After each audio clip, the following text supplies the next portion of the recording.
Welcome to the ProCut TrainSmart online training module companion video.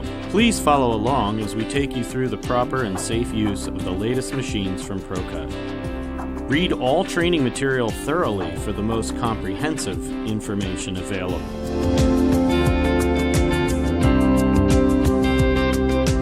Using the ProCut lathe, you should be focused on two primary goals. First, limiting the lateral runout as measured on the pad mating surface of the rotor. Secondly, a flat, smooth, clean surface finish with no thickness variation. Why are these goals critical? Lateral runout greater than specification is the primary cause of thickness variation that leads to brake pedal pulsation. Also, a rough surface finish will cause brake noise and a potential customer complaint. ProCut rotor matching lathes can be used on vehicles as small as smart cars, up to and including medium-duty trucks such as the Ford F-750 with appropriate adapters and techniques. While the basic procedure for matching rotors is the same across all vehicle platforms, there are some vehicles that require special procedures, and all require the training and skill needed to operate the correct lifting device safely before attempting to remove wheels for this procedure. General setup for most vehicles on twin post lifts includes making sure the vehicle is in neutral, parking brake is disengaged, the traction control is disengaged, and the center line of the hub is waist high. For more specifics on vehicle setup, or if you are uncertain for any reason of the correct setup, please call the ProCut Service Department at 800-543-6618, extension 2.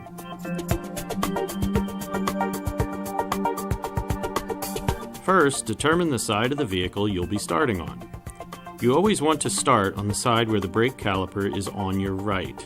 This way, you can do all of the setup in the right side up position, making the second side even easier. Hang calipers with S-hooks provided in accessory kit. Never hang calipers by the brake hoses. When setting up the ProCut lathe, it's important to make sure that all mating surfaces of the hub, rotor, and ProCut adapter are very clean. Remember, you're trying to achieve a lateral runout of less than half the thickness of a dollar bill. A small flake of rust or dirt could change the outcome of that work. We suggest the use of an abrasive hub cleaning tool available from ProCut as part number 37-996. Select the correct adapter and spacers for your vehicle application. To find the correct adapter, go to our adapter search and look up the vehicle by make and model. The adapter search will tell you the bolt pattern, part number of the ProCut adapters that will work, past and present, and give you a picture of the adapter to help match it to the kit you have. Next, mount the adapter and select the best nuts for the application.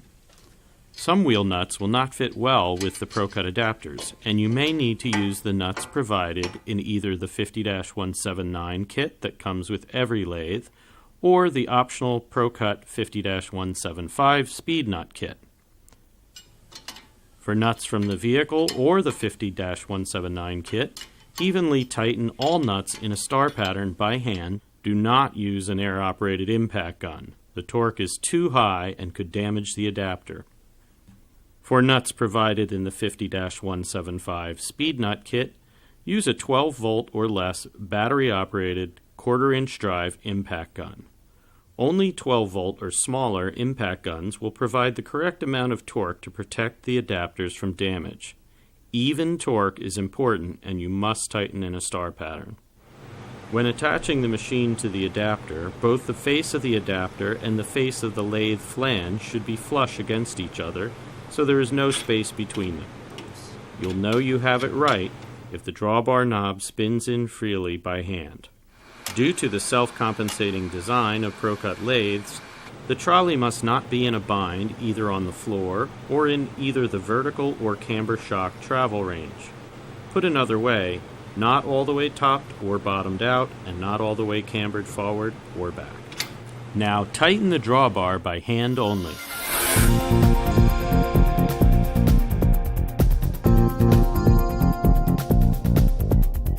There are now two types of cutting tips offered by ProCut: the standard carbide tip, 50-742, and the optional polycrystalline cubic boron nitride, or PCBN cutting tip, 50-743. The standard carbide tip gives an excellent surface finish that is approved by all OEMs. The PCBN tip offers even better surface finish results and significantly longer life when used properly. All of our tips will have 1 dot, 2 dot, 3 dot corner reference marks. Always start with corner 1 and rotate the two tips in unison. Dots must always be facing up. Set up the stop cam by rolling the cutting tips in with the clutch knob to about 1/8 of an inch from the outer edge of the rotor. Then loosen the thumb screw on the stop cam and slide on the rail until it is just to the left of the stop button on the micro switch. Next, center the cutting head over the rotor using one of the following methods. For speed lock cutting heads, part number 50-220, simply slide, center, and lock using lateral lock lever. For parallel arm G2X cutting heads, part number 50-1200 or 1250, slide, center, and lock using the lateral lock lever. Now select the correct position rotationally for the cutting process. The correct position is where there are no obstructions for the tool arms to encounter and where there is enough room to install the correct silencer for that rotor type. Rotate the lathe on the trolley by loosening the disc lock lever and retightening. Do not over-tighten. Turn the motor on and push the start button to compensate the machine for lateral runout. If for any reason the machine does not show green lights within 60 to 90 seconds or less, stop and recheck the setup.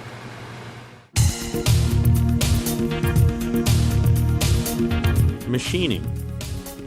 With the machine compensated for lateral runout, begin the machining process with the scratch cut. Your goal with the scratch cut is to reference the thinnest part of the rotor, as you will be adding your cut depth to this point. Measuring the rotor with a micrometer should always be part of the job. If you measure the rotor from outside to inside in 3 places, you'll be able to see if the rotor has taper, as well as whether the rotor has enough material left to be machined and still be above minimum specification.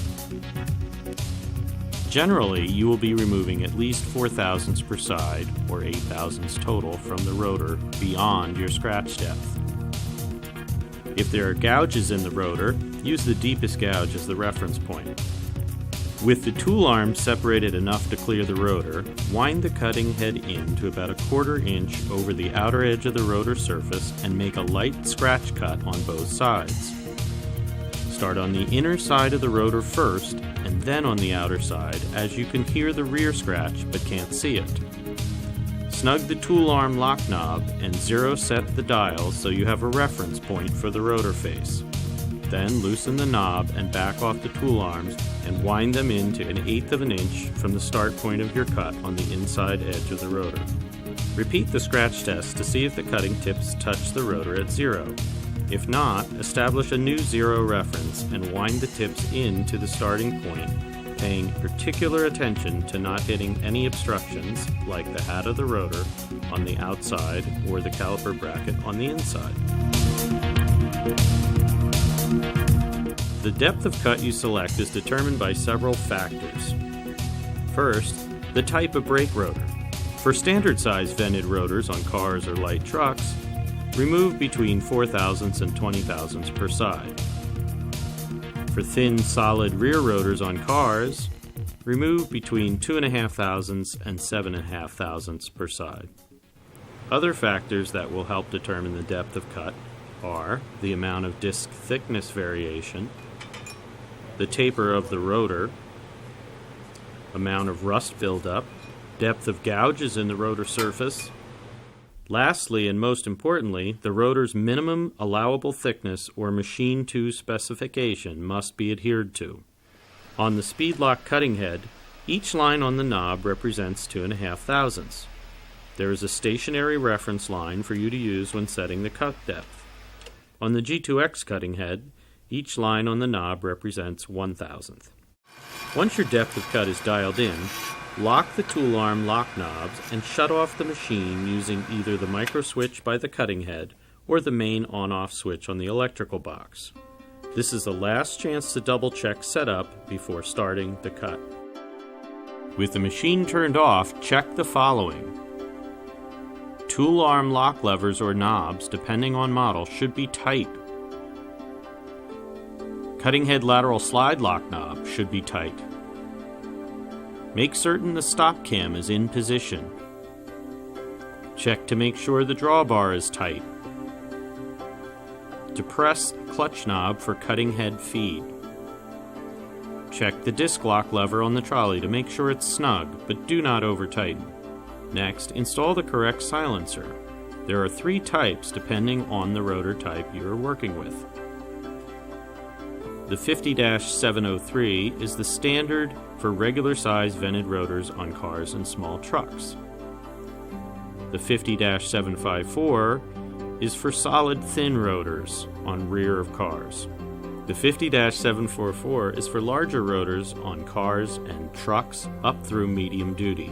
All silencers should be installed completely over the rotor with the grooves in the blocks over the cutting tip screw heads and the spring behind the cutting head lateral lock lever or knob.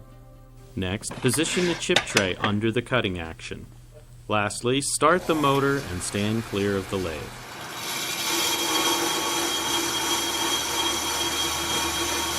When the cut is complete on the first side and the lathe is shut off by the stop cam, carefully remove the lathe from the vehicle by loosening the drawbar. Use caution as to not crash the cutting tips into any parts of the vehicle as you remove the lathe. Now, either install at least 2 nuts on the rotor you've just matched on the first side, or index the rotor to the hub with the crayon from the toolbox and remove the rotor to make sure it won't fall on the floor. If you don't take this step, then you will undo the perfect rotor hub match you just created.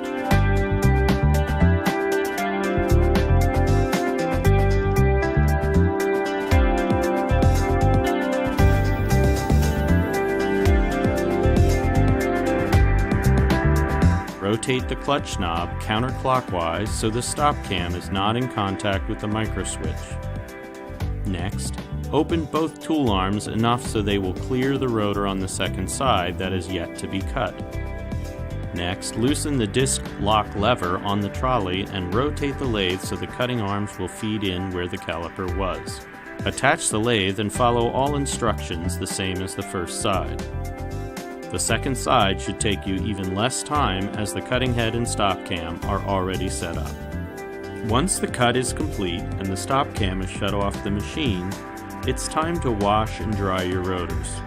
Use a spray bottle with warm water and a few drops of dish soap to clean your rotors thoroughly.